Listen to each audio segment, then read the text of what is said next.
Hello, folks. Good morning.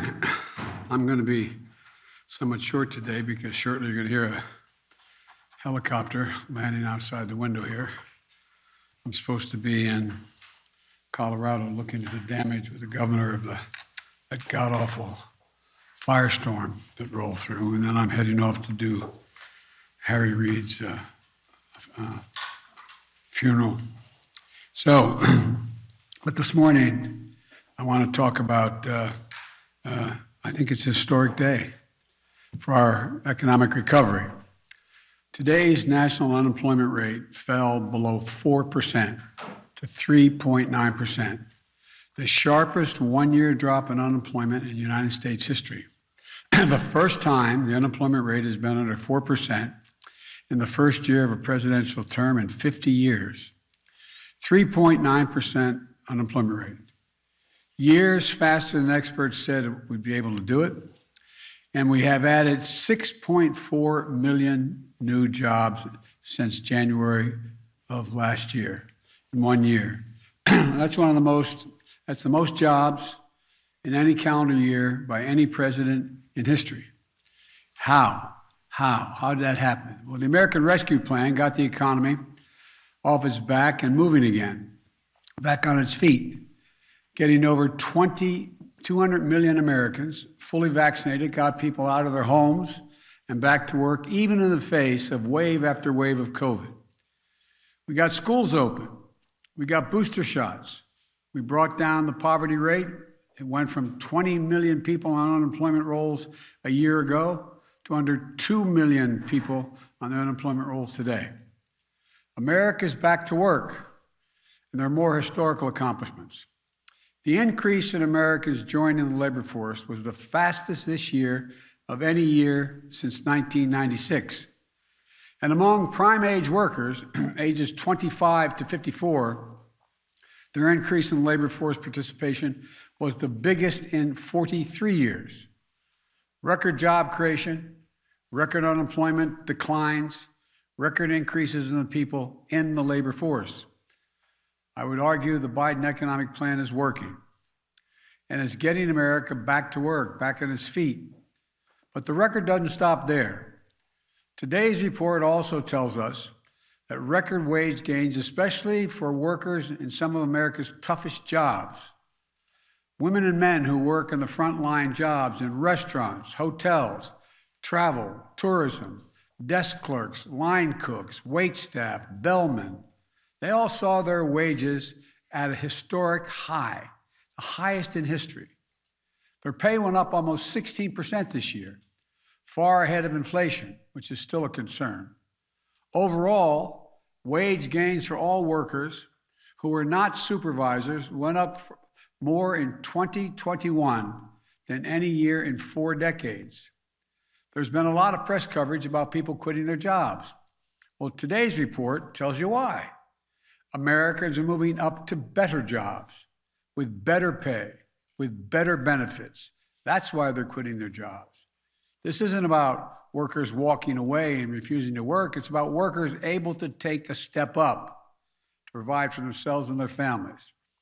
This is the kind of recovery I promised and hoped for the American people, where the biggest benefits go to the people who work the hardest and are more often left behind, the people who have been ignored before, the people who just want a decent chance to build a decent life for their families, just given a clear shot.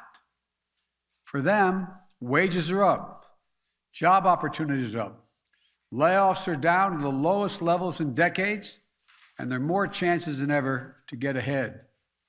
No wonder one leading economic analyst described what we've accomplished in 2021 as the strongest first-year economic track record of any president in the last 50 years.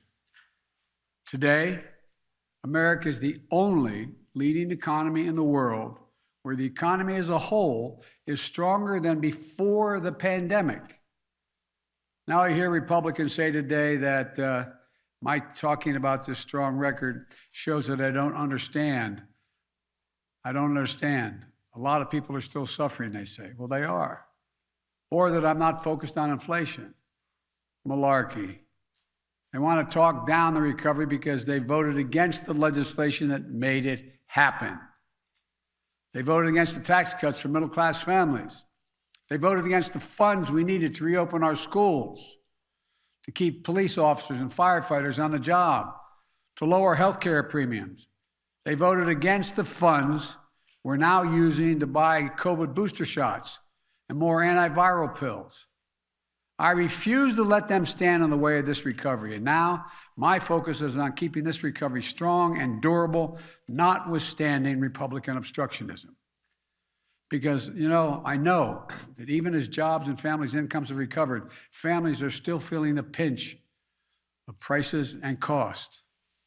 So we're taking that on as well. And the way to do that is not to step back from the economic progress we made, but to build on it. I've laid out a 3-part plan to address costs families are facing. 1, first part of that plan, fixing the supply chain. 2, protecting consumers and promoting competition. 3, lowering kitchen table costs, including with my Build Back Better Act. First, the supply chain. A couple of months ago, we heard a lot of dire warnings about supply chain problems leading to a crisis around the holidays, Thanksgiving and Christmas. We acted. We brought together business and labor to solve the problems. The much predicted crisis didn't occur. The Grinch did not steal Christmas, nor any votes. Look, the number of containers sitting in on docks for more than 8 days is now down by nearly 40%. The number of packages delivered on time was nearly 99%. Workers stayed on the job and did the job to bring goods to consumers. We're continuing to work to speed up every step of this process. The ports, trains, trucking. My bipartisan infrastructure plan, law, included significant investments in each of these areas.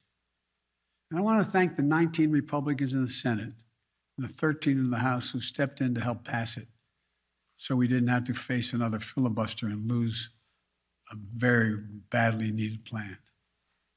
The second area, protecting American consumers. In the last few decades, in too many industries, a handful of giant companies dominate the market in meat processing, railroads, shipping. Too often they use their power to squeeze out smaller competitors, stifle new entrepreneurs, and raise the prices, reducing options for consumers and exploiting workers to keep wages unfairly low. You see that in your own life. Just look at your grocery bill and the cost of meat. It's not because the cattle farmers are getting rich.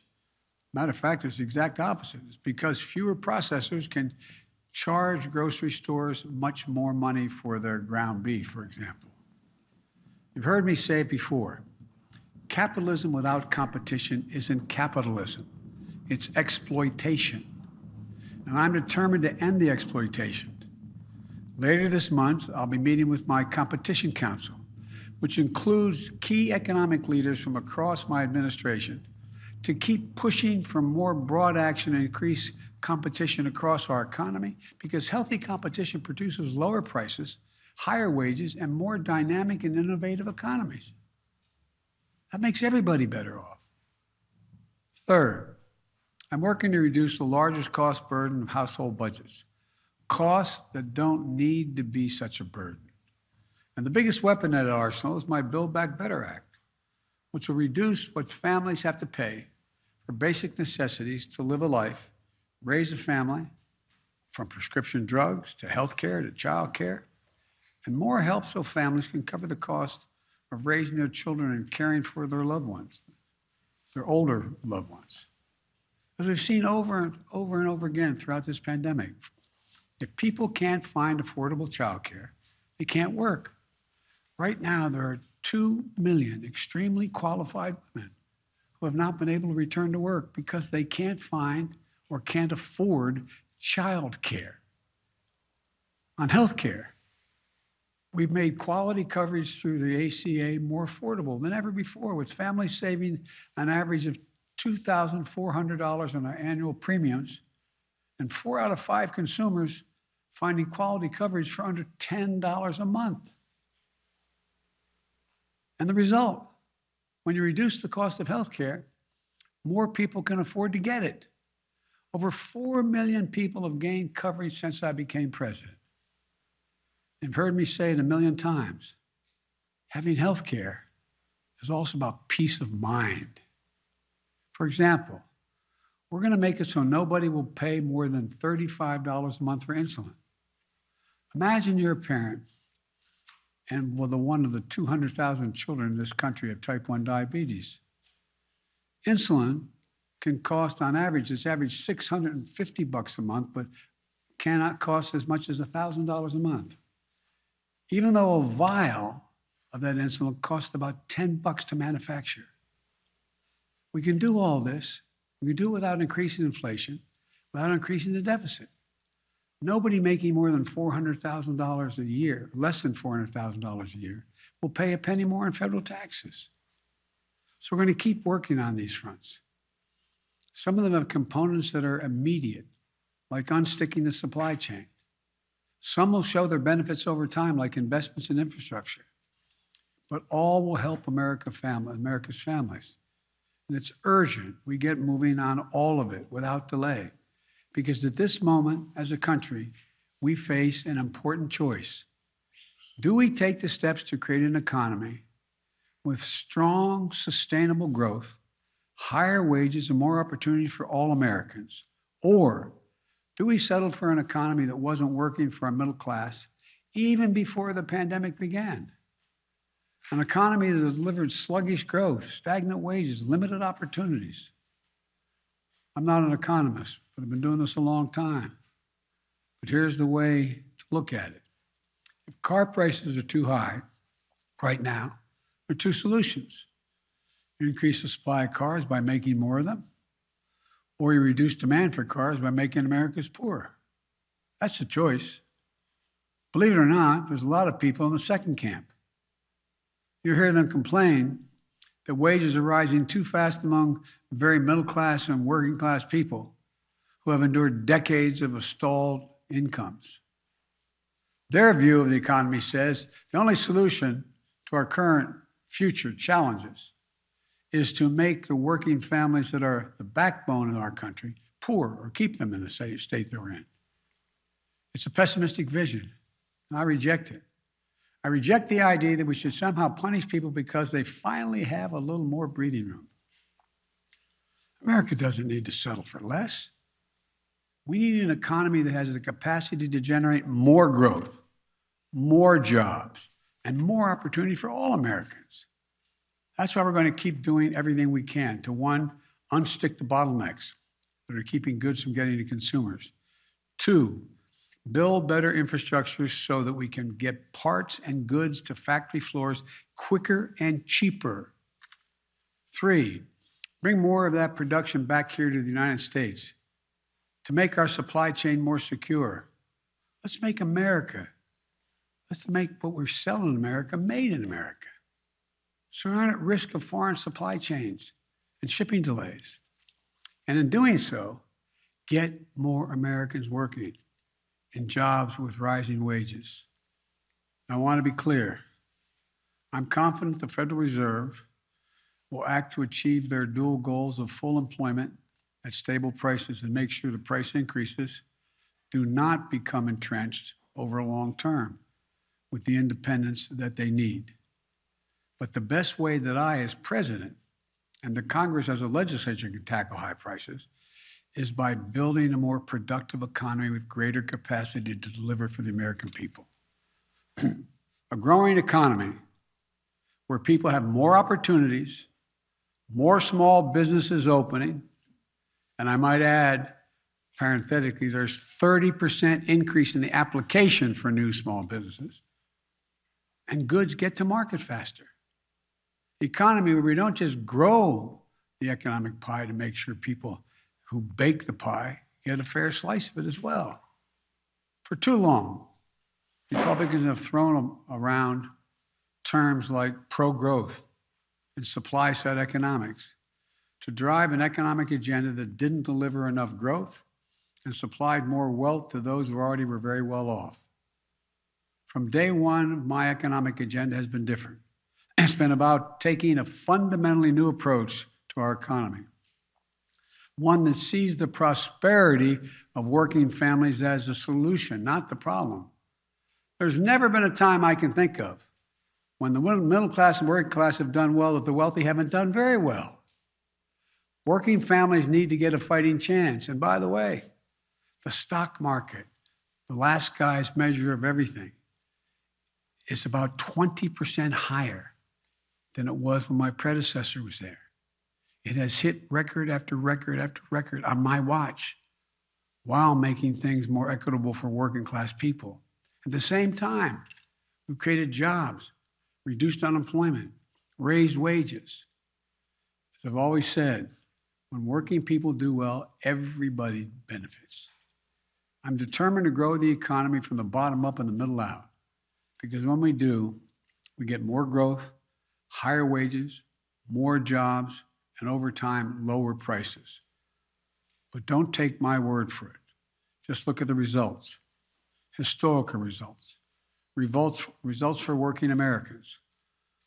Economists call this increase the productive capacity of our economy. I call it building back better. That's what we're going to keep doing. We're going to keep building. I thank you all very much, and I'll get a chance to talk to all of you on Tuesday when I am down in Georgia talking about voting rights. But thank you. Mr. President, should Americans prepare to live with COVID forever, sir? Mr. President, should Americans prepare to live with COVID forever, sir? Mr. President, should Americans prepare to live with COVID forever? 7.1%. Mr. President, should Americans prepare to live? That COVID is here to stay. No, I don't think COVID is here to stay. That having COVID in the environment here and in the world is probably here to stay. But COVID, as we're dealing with it now, is not here to stay. The new normal doesn't have to be. We have so many more tools we're developing and continuing to develop that can contain COVID and other strains of COVID. So I don't believe this is that. If you take a look, we're very different today than we were a year ago, even though we still have problems. But 90% of the schools are open now. It was 98, it's down to 90, but is open now because we spent the time and the money in the Recovery Act to provide for the ability of schools to remain open. And, what we're doing now is we talked about, how we're dealing with testing. Well, we have been doing now, we've had 300 million tests per month so far. And that's 11 million tests a day. In addition to that, we're in the process of ordering 500,000 new tests. And so we're going to be able to control this. The new normal is not going to be what it is now. It's going to be better. Thank you very much. Any response Do you believe President Trump is legally and criminally responsible for January 6th? Russian troops in Kazakhstan, sir. Manson.